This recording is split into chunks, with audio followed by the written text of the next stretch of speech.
make some changes, that we have committed these offenses, and that the penalty that we must pay for these offenses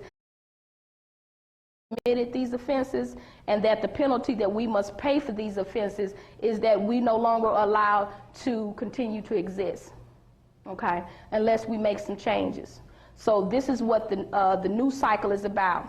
This present cycle has to end because it's a cycle of death and destruction, and for a new resurrection to come about, there has to be a death of the old in order that the new can come back up. So that is what you see taking place right now with all the chaos, the wars, the rumors of wars taking place upon the press. The universe has decided that it will no longer support this present system because there's too much violence. There's the disrespect and abuse of the womb manifestation. There's the disrespect of the children. There's no love of brother to brother. There's no unification. So when the planet gets to this degree, those who are responsible for creating this planet, they have to make a decision and say, okay, the creation that we have created, are they acting in a way where they are deserving to continue to live? Because we did not create them in this manner. And if you was to answer that question, you would see that, okay, no, we're not. Because we were not created to behave the way we are down here. So us not keeping good stewards of the planet as far as the environment, the polluting of the air, the water, the food being poisonous, and just so many things that we have just not been very good stewards of is causing the very things that you see and happen on the planet to happen. And it's all dealing with your consciousness, because the consciousness is the primordial seed of creation. You have to know that your real you is not necessarily your flesh. That's just basically your temple that you're using. The real you is the consciousness. When your consciousness is out of alignment or out of balance, okay, that has a global effect, because you get other things out of alignment and balance, and that applies to both the male and the female, because the two were created to operate as one. And once we no longer operate as one, you have to realize that one imbalance creates another imbalance, which creates another imbalance, and that imbalance can continue on indefinitely. So right now, the whole earth is in a state of imbalance. Now, it is up to us as the Nubian race, because you have to realize that we were the indigenous race.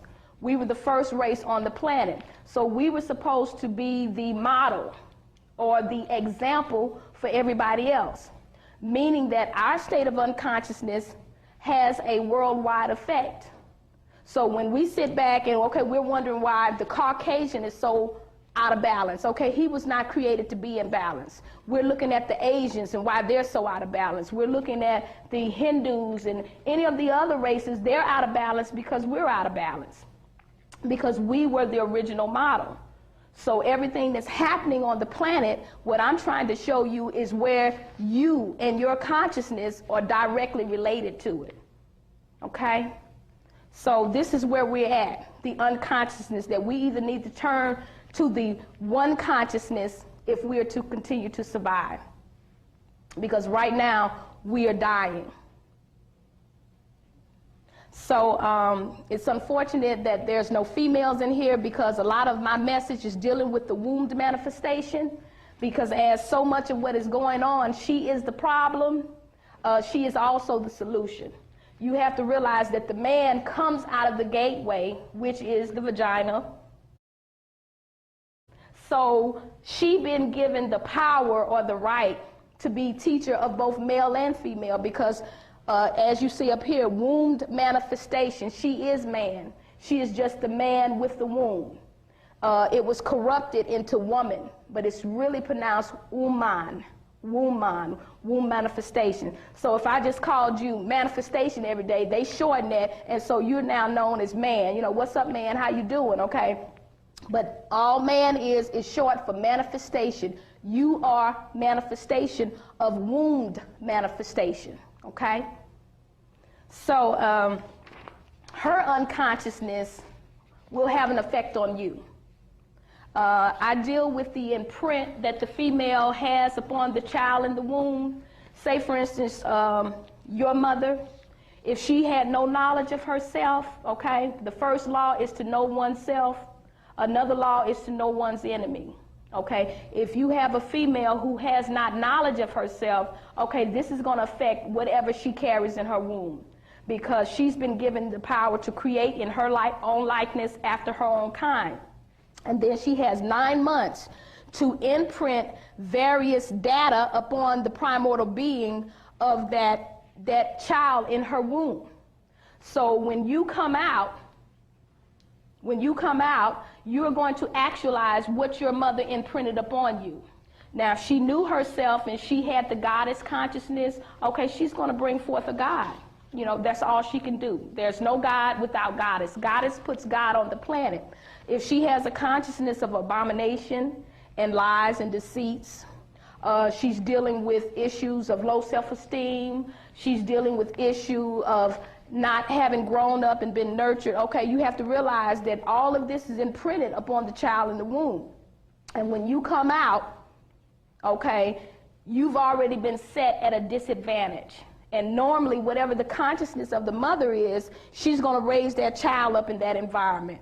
If she's Jehovah's Witness, okay, she's going to make sure that that child is raised up getting that type of programming. If she's Muslim, she's going to raise that child up getting that type of programming. So whatever programming your mother has, or whoever is your caregiver, then that's usually the type of programming you yourself will also get. So you have to realize that that's a lot of power for one individual to have. So that when the Creator gave her that empower, she was supposed to be a very good steward of that. Of course, because of the things that have transpired, the adversary recognized that, and since the war is against the black woman and what comes out of her womb, they knew that in order to destroy a race of people, they had to attack the head. The head is the wombed man. They knew that if they could reprogram her consciousness concerning who she was and how she felt about herself and her environment and that which came out of her body, that they could basically enslave a whole entire race of people. So that was one of the reasons why they did the experiment called the Project. We at one time, we used to give birth to great beings like Harriet Tubman, Booker T. Washington, George Washington Carver, Joel Rogers, and you can go on and on, these fantastic beings that came from the womb of the black woman, you know what, and you wouldn't find these beings working in Burger King. You know, you wouldn't find these fantastic minds up in warehouses. You see what I'm saying? But look what she's been putting on the planet. We've been putting Snoopy Dogs and Bow Wows and Roof Roofs and C Murders and stuff like that on the planet. And so you have to realize, okay, what is the consciousness of the other as opposed to what's being put on the planet today? These beings have no sense of oneness. They have no sense of commitment to their race and their species. You see what I'm saying? So there has definitely been a change in consciousness, and it has been done through the reprogramming of the black African female. She's a very unique being. She has special skills and talents that no other female on the planet has. And they have studied her extensively, from head to toe, dead and alive. There's nothing that they don't know about us. So they know that she's different. And they have created things to attack her, whether it's from a atomic biogenetic level, whether it's from an emotional or spiritual level, everything that you deal with, they have come up with something to try to enslave you physically and mentally. And they did it first with her by changing her consciousness about herself, you know. And so religion is a very powerful tool, that they use a lot of religion to control the minds of people. So we have to analyze basically where the problems that plague us, where they began. You know what I'm saying? We have to know, okay, we're looking at where we're at today. How did we get here? You know, how did we get to the point of where we're at today? What went wrong? Was it my fault? Was it your fault? Whose fault was it? And if you ask yourself that question, you have to realize that we all are to blame. That some mistakes that our ancestors made, we're still making those same mistakes today. So you have to realize that everything on the planet has an adversary because the planet deals in polarities.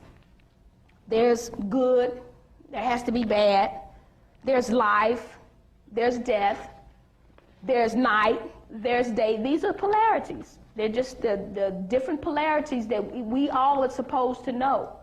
If I was to ask you, well, what is supreme love? You couldn't possibly describe to me what supreme love is unless you know the opposite of it, which is supreme hate. So you see, you need to know both of those polarities because you really can't know one without the other. If you lived on the planet and it was just men, and somebody said, hey, you seen a woman? Well, you couldn't know what a woman was if you never saw one, so it's necessary to see the opposite of man, which is womb manifestation, okay? So I'm just trying to make the point that how we need both of those different polarities to really know how we're to operate and what it is, the different things down here in our environment that we're supposed to be aware of. The main teacher, a child learns outside of itself. You have to realize that all learning initially starts externally, meaning that whoever's given the responsibility to teach you, they have a lot of power. Now they can either take that power and do good things with it, or they can take that power and do bad things with it. They can either be a deterrent to you or they can be helpful to you. It's just depending. So a lot of times we look at how we've turned out and we think that we messed ourselves up. Okay, no, you didn't mess yourself up. We didn't mess ourselves up because we have to look back to where we come from, and they had a powerful role in us turning out to be what we are. Whether that's good or bad, agreeable or disagreeable, that's not for me to decide. You can decide that within inside yourself. Okay? But it's just, I can't stress enough the role of the womb manifestation and her part down here. I want to read you a little something, from the Willie Lynch letters, The Making of a Slave. And I kind of want the man to know exactly where our problems began as far as the female and how she was placed into a frozen state of independence, because I have observed that there's a lot of division between the black man and the black female on the planet today. And it's very serious. And it's destructive to us. So we have to find out, okay, how have we gotten to the point that we are today? That we have no oneness, we have no togetherness. And like I said, one can cancel the other out. See, the female being out of balance will make the male be out of balance. And then both the male and the female being out of balance, what do you expect the children going to be? They're going to be messed up too. And that cycle will continue on and on and on. And then you look around and see why we're so messed up. Okay, it started somewhere, okay?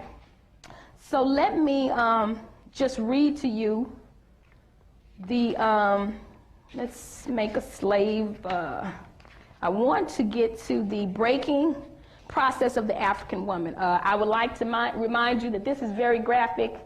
So you may be a little disturbed by what it says, but I mean, I like it because it's just very matter of fact, and it just tells the truth of what was happened.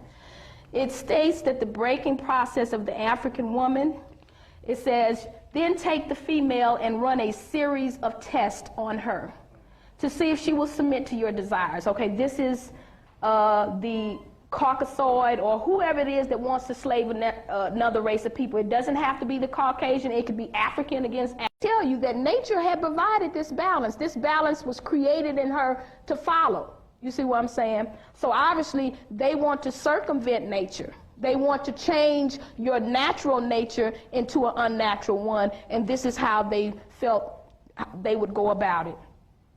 We reverse nature by burning and pulling one civilized nigger apart and bullwhipping the other to the point of death, all in her presence. Okay?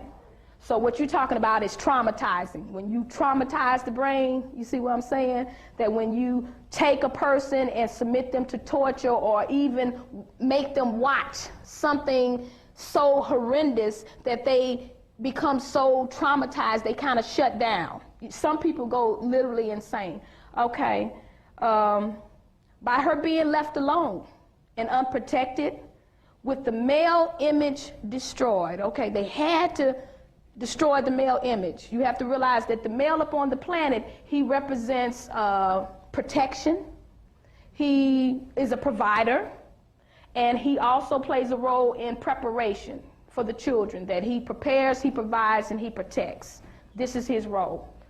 Okay, with the male image destroyed, the ordeal caused her to move from a psychological dependent state to a frozen independent state. In this frozen psychological state of independence, she will raise her male and female offspring in reverse roles.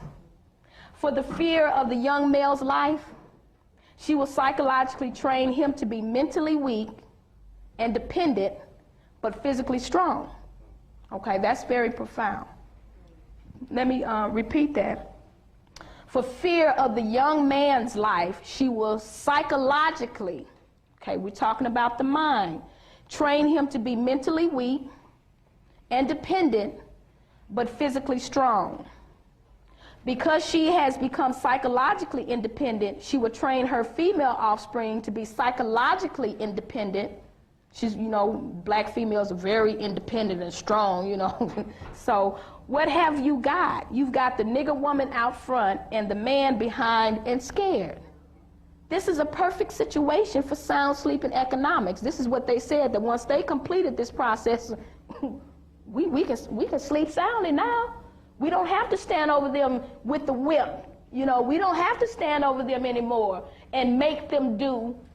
We've set in motion where they're going to do it already. See, the female, the woman, the manifestation, the womb manifestation, she's going to do our work for us now. Before the breaking process, we had to be alertly on guard at all times. Now we can sleep soundly. For out of frozen fear, his woman stands guard for us. See, the black woman stands guard. See, she the one keeps this system going, and yet she benefits the least. she benefits the least. She's working, she's toiling, her talents are gifts. Everywhere you see her, she's busy doing for others, but then when it comes time to use those same talents and gifts for her and her offspring, she's too tired. You know, we tired. Ain't been sucked dry of all our gifts, okay? See, and this is what they wanted. Okay, now we can sleep soundly, for out of frozen fear, his woman stands guard for us. He cannot get past her infant slave process. He is a good tool, now ready to be tied to the horse at a tender age. They liken this process to the same process as if you broke a horse. Animal breaking, animal breeding. This is, you know, how they figure, like, well, if you can do it with animals, you can do it with the human animal. So this is how they came up with this concept. It says by the time a nigger boy reaches the age of 16, he is soundly broken in and ready for life's sound and efficient work and the reproduction of a unit of good labor force. So their whole agenda was to make sure that this cycle was perpetuated so that they would have a perpetual force of labor that would obediently do everything that they wanted them to do. So this is very interesting. You know, this is very interesting that someone would come up with this information, you know. Continuing through the breaking of uncivilized savage niggers by throwing the nigger female savage into a frozen psychological state of independence, by killing off the protective male image, by creating a submissive dependent mind of the nigger male savage, we have created an orbiting cycle that turns in its own axis forever, unless a phenomenon occurs and reshifts the positions of the female savages. We show what we mean by example. Take the case of the two economic slave units and examine them closely. So what they're going to tell you now is about the Negro marriage unit. They say we breed two nigger males with two nigger females. Then we take the nigger males from them and keep them moving and working. Okay, they've divided them. Say the one nigger female bear a nigger female and the other bears a nigger male. So she's had children now. One a female, one a male.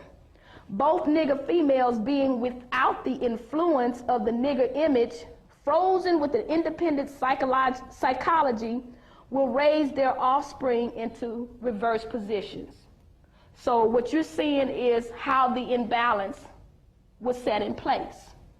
And it's perpetuated, and how she perpetuates it. The one with the female offspring will teach her to be like herself, meaning, hey, they might come kill him any day. We can't, rely off him. They may kill him any day. We really have to be it. We got to really just put all our trust and dependency upon ourselves. Don't expect him to be around for you. The one with the female offspring will teach her to be like herself, independent and negotiable. Interesting. We negotiate with her, through her, by her, and negotiate her at will. That's what they say. We negotiate with her, through her, by her, and negotiate her at will. The one with the nigger male offspring, she being frozen with a subconscious fear for his life, will raise him to be mentally dependent and weak, but physically strong. In other words, body over mind. What they tell you, mind over matter? Well, okay, they did the reverse, body over mind. His whole life is going to be spent being physically strong, the Mike Tyson type. If you look at Mike Tyson, he looks very physically intimidating, doesn't he? But then when you listen to him, then you can see that the mind is the true power. So someone who wants to manipulate him, all they have to do is capture his mind, and he's going to use his physical body to do whatever you want. So what is the true force? Is it your being physically strong or mentally strong? Mentally strong is the true tool, okay? This is what you really want to work on, because if you focus too much attention on one and don't apply it to the other, this is what you're going to have, this imbalance. And what's the whole objective to living here on the planet is to keep yourself in constant balance. You have to work at that, because there's always going to be outside forces that are going to attempt to try to get you out of balance, But, when we assist in our own imbalance, that's really a problem. It said, now in a few years when these two offsprings, so they're basically telling you that this is a race who has been raised this way. Said, now in a few years when these two types of offsprings, which are genetic experiments now, become fertile for early reproduction, meaning when they begin to have their own children, we will mate and breed them and continue the cycle. You see what I'm saying? And that is good, sound, and long-range comprehensive planning. So these people are just telling you what they did to us. But now we are the ones that's perpetuating this. You see what I'm saying? So we are definitely going to have to work on building that oneness and bringing the male and female back together in oneness. We can't continue to say, okay, the black female, she's the problem. She's too strong. The black female can't sit up there and say, the black man is the problem. All of them are dogs. Because, see, when you tell him that, and he hears that every day, he's going to say, okay, if I'm a dog, well, what gives birth to dogs? Bitches. So that's how we left off being gods and goddesses, and now we done went to being dogs and bitches. And I mean, and it's really sad because we be singing about it. Bow, wow, wow, yippee, yo, yippee, yay, where my dogs at? I mean, this is sheer unconsciousness. You got the people in the colleges, the Q dogs. I mean, they are really glorifying. You have to realize in ancient times to be called a dog, that was like the lowest of the low. Nobody wanted to be called a dog. You just didn't call a person a dog. But now we go around and we glorify ourselves. We label ourselves as dogs and bitches and hoes. So what does that tell you? That obviously this formula worked. It worked. So you can't read this stuff and hear it and be like, oh, it didn't work. It worked. And it's working now on us. So we have to reshift this. We have to redo this. We have to undo this. It has to start with the female. And I'm not, like I said, trying to undermine the role of the man, because the man's role is important. But you have to realize that the female, the mother, is the first teacher. And, you know, I've heard people say, well, you know, a female, she can't teach no man how to be a man. Let me explain something to you. If the Creator and the universe gave her the responsibility of allowing both to come from her body, she's more than qualified to teach both of them. She wouldn't have been given that responsibility. She's more than qualified. But she's not supposed to be in competition with the man, because she needs him too. Why does she need him? For the very reason I told you in the beginning. To protect, to provide protection, to be the provider. Okay, the man was the helpmate. You have to realize that her main function was the bringing forth of life. Not just any life. Not this crazy stuff we are putting on the planet today, these sea murders and these Snoopy dogs and little Bow Wows. That's not what she was put here to bring forth. She was put here to bring forth divine life that represented the supreme consciousness of the supreme all. She is the gateway to the spirit world, and the spirit world and the physical world interacts. So no one took the time to create all of this down here for us to just be down here ourselves. You have to realize that those spiritual beings wanted us to be able to interact down here in physical form. And so she was given the responsibility to bring forth this divine life so that we could maintain that gateway or that doorway from the spiritual realm to the physical realm. And we were to do that until we made our transition and shook off our bodies and went back to our conscious forms. You see what I'm saying? So this was her job. But of course, like I said, there's always an enemy. Everything down here has an enemy. And just like you're supposed to know yourself, you're supposed to know your enemy. So when you're down here talking about, I ain't got no enemies, even the ant got an enemy. You can go out in the jungle and every animal out there knows it has an enemy, and when it sees its enemy, it knows it's its enemy. We're the only ones down here that act like we don't have no enemy, because we've been full of all this Jesus doctrine, talking about, you know, Jesus is on my side and, you know, Allah's on my side. But does that mean you don't have an enemy no more? That don't mean you had, obviously Jesus had some enemy. He ain't here. Look what they did to him. He recognized he had an enemy, so what makes you think that after he was murdered, you ain't got no enemy? You supposed to know your enemy. You know, and you don't supposed to be loving your enemy. They talking about love your enemy as yourself. Don't you know to love your enemy, you have to hate yourself? You really, really have to hate yourself to love your enemy. And you have to know that that's a violation of law. That is a violation of the universal laws to love something more than you love your own life.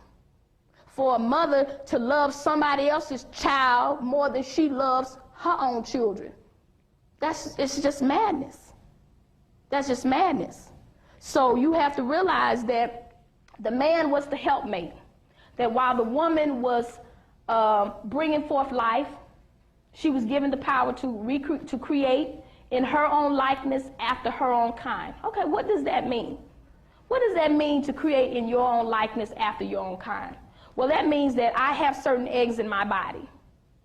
And every month, these eggs are passed through my body. That's what you call a menstrual cycle. That means that your body doesn't keep them. They are renewed every month. The ones that are not used, they are passed from the body. Now, my eggs can only make a me. My eggs is not going to make a you. See what I'm saying? My egg. So when you talk about a Caucasian woman eggs can only make a her. An Asian woman's eggs can only make whatever she is. So we don't all have the same creator. See, you start off as a little clot, a little tiny clot, the egg. It's red. It's like a little clot. And in the womb, you are formed, okay?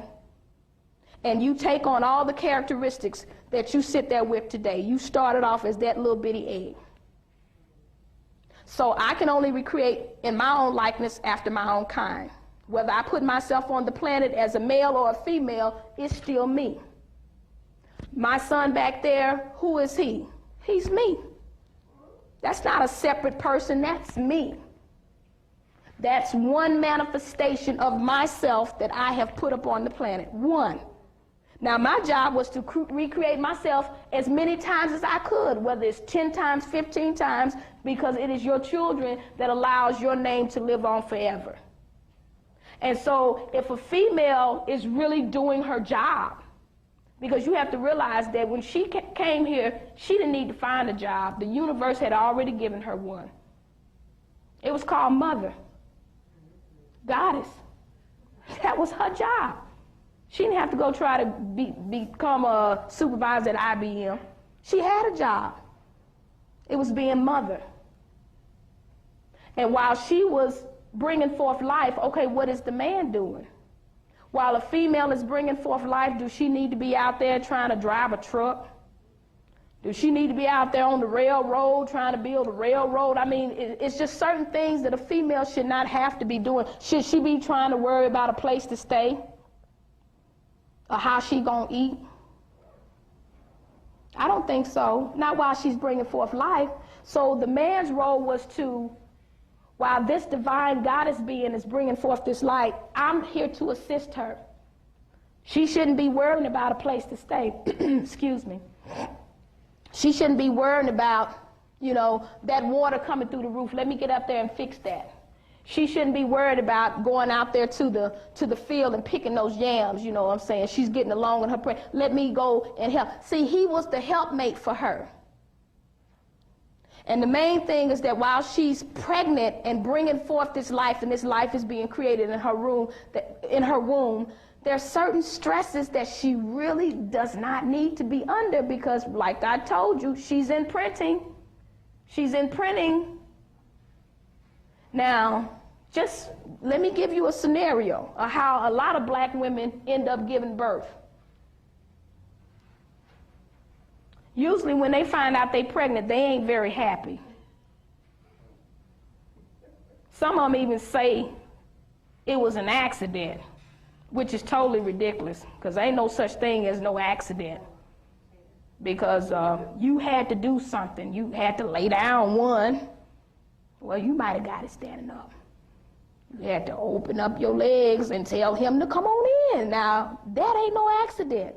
Now, if you're not aware of the mechanics of your body and what happens to it when you allow that to be done, so how are you going to talk about, well, it was an accident?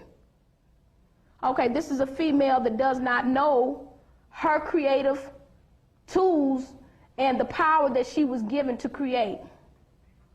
So if you have a lot of women that when they get pregnant, they're very unhappy, she's stressed, short of money, and the big whopper is John say it ain't his. Okay, what kind of consciousness is she now in? Because the average woman, when she allows a man to come to her, he has made her feel that he loves her. She wouldn't let him touch it if she didn't. So obviously he was saying all the right things at first. Okay? So now she says, I'm pregnant. He says, okay, it ain't mine. Because Michael was up in there too. And she's like, but you know, no, this is your baby, this is your baby. And he's like, well, he don't want to deal with it. So what kind of mindset is she in now? She's not in a good mindset, because she feels betrayed. She feels rejected and abandoned. Now, is this the way to start off life in your womb, with these type of emotions and feelings going on inside of you? I don't think so. Now she's got 9 whole months to do what? Be depressed. Think about, dog, I got to have this baby by myself. And, you know, she's all kind of things going on in her mind. And she's not imprinting anything positive on the fetus, because he decided not to help. He decided not to be responsible, because just like she didn't know no more about herself and what she was getting into, nobody had told him. that you share in the procreation process. So you have to realize that the tools that you were given, they are sacred. The womb is sacred. Your penis is sacred. That's just not a lust stick you got down there between your legs. She has to realize that her vagina is not the man's playground. The womb is sacred. And you have to realize that when you begin to treat the womb or the penis in a manner that's not sacred, you begin to bring forth vibrations and energies that are going to work negatively against you, because it's all in the consciousness. And you have to realize that you were giving those tools for the bringing forth of divine life. See, these are powerful tools. And you were supposed to know that these were tools for the bringing forth of divine life. Okay, so you have a female now, she's bringing a child, she's depressed, low self-esteem, John done left her, and she has to bring this child up on the planet by herself. And she feels betrayed and abandoned, so she's going to carry that scar a long time. She's probably going to dump that on all the rest of the men that she have to deal with. We call that baggage. But what I'm trying to show you is what this does to the child in the womb. Because what she now has placed this child at a disadvantage because she didn't put anything positive on the primordial being of that fetus. So when a child comes out, he's like all shy and depressed, low self-esteem. Where did they get that from? Where did they get that from? They got a song that says she got it from her mama. But see, you have to know that it works both ways. He can get it from his mama too. See, get it from the mama. A female on the other hand, just let's take white folks when they get ready to have a baby. Don't they talk it all? Oh, darling, it's time for us to have a baby. And they go fix the room all up. They just really plan. They're very excited. They fix the room and get the right color, and they go by, and he's right there with her. I mean, just constantly supporting her. Just doing everything together. She's not stressed. She's not feeling abandoned and rejected. You see what I'm saying? And he's just waiting on her hand and foot. And then when she has the baby, he's just right there, just doing all the right thing. And then the white children come on the planet with more than enough self-esteem. They just over self-esteem. You have to know, okay, this started in the womb. This started in the womb because, see, once you started in the womb, you make the process for the child more simpler. There's a story in this book called the Bible, and I'm not going to get in today what this book really is, the book of Babel, but there's an interesting story in here about two females called Mary and Martha.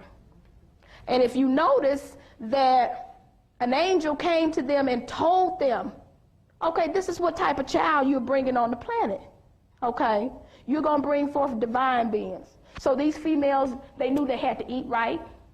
They knew that they had to have a certain frame of mind. They knew that, okay, if this is a child that I'm dedicating to the work of the Lord, then they knew they submitted themselves to study. They probably read the law or whatever their laws was as far as their religion that they follow. So by the time that the child got here, was it any wonder that it made its transition into its fulfillment of its destiny so smoothly? You see what I'm saying? You see how when the mother is in balance and she knows what role she fulfills, how it's passed on to the child. And that transition is so smooth. But the same way, the opposite can happen. You can send a child through a lot of turmoil. Me personally, I didn't know my mother or my father. So a lot of what I had to learn on my own. But if I'd had that assistance early on, you see what I'm saying? There's no telling where I could have been. So you have to realize that your role is so very significant and important. And that when you abuse those roles, then you hurt whatever comes through you. And that's what I want the men to know, that your job is to be that helpmate and that support for the female. The female, if she feels like, oh, I'm superior to you because I got, that down there. Well, see, her superiority ain't because she got that down there. Her superiority is in her ability to bring forth life. That's it. You can have that down there and be abusing it, in a very profane and corrupt way like you see a lot of sisters doing today. Okay, what she's going to do is bring judgment upon herself because the universal mother says that's a no-no. You were not created to use the sacred womb in such a corrupt manner and then to allow the man to have that imagery of you. Okay, you make all women look bad doing that. Because then they begin to view us in a very negative way as opposed to a very spiritual and sacred way. See, it's our job to make sure that you see us in a very spiritual and sacred way. And the only way you're going to do that is how I carry myself. You know what I'm saying? I have to know myself in order for you to know yourself, because you can only do what I allow you to do. So we're going to have to reshift our thinkings and get back in alignment because we are very, very out of alignment. Now, many of us have become so Romanized. That's what I call America. See, you're not in America anymore. You are in the newly re-resurrected Roman Empire.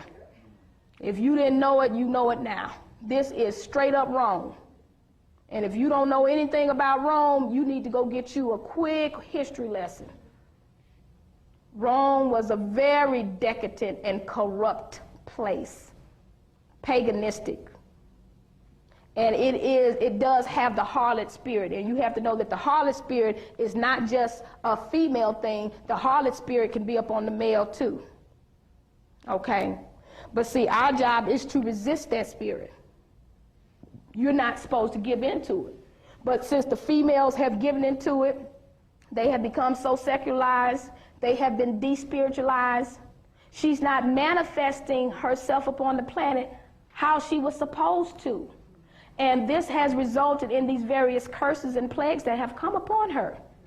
You have to realize that that everything is cause and effect, and whether you're aware of the laws or not, you break them, there's going to always be a cause and effect that apply to them. So the cause of her disrespecting herself, she has lost the respect of her male counterpart. And he no longer provides protection for her. He no longer provides economic assistance. Now, when I say he, I know there's a lot of men out there who you are doing that. But see, you have to realize that I can't deal with individual situations. I have to look at it the way the universe looks at it. And the universe sees us collectively as a nation. So if you just deal with individual situations, then you can always pick out individual situations where the male and the female are maybe doing the right thing. But I have to deal with black people collectively because that's how the universe deals with us, collectively. So when I talk about the condition of our children, I can't be talking about who's sitting in this room. If you want to see what your children look like, go down a little 5 points. Go to these high schools and look at our children, and then you'll see what a messed up situation we're in. But if you just constantly look at your own personal situation, you'll be like, well, who is she talking about? I take care of my wife. Ain't nothing wrong with my children. You have to realize that we have to look at our situation collectively, because that's how the universe is looking at our situation collectively. And collectively, we are in trouble. We're in serious trouble. And we need to do something about it, or the universe is going to do something about it. Now, right now, the universe feels that we have not qualified for continued existence. And what do I mean by that? Well, just look at the death, diseases, and pestilences. These are all balancing principles used to assist the planet when you have not been good stewards of your temples. Meaning that if you're not going to be good stewards of your temples, which are your bodies, well, guess what? You shouldn't keep them. So it may start off with cancer, lupus, whatever. It's so many diseases out there. You just pick one. We got them. Whatever, we got them all. They making up new diseases. Somebody told me something about Cronus. And I'm like, Cronus? What the fuck is Cronus? What is that shit? I'm like, they just coming up with new shit for us. And I'm like, so this is a sign that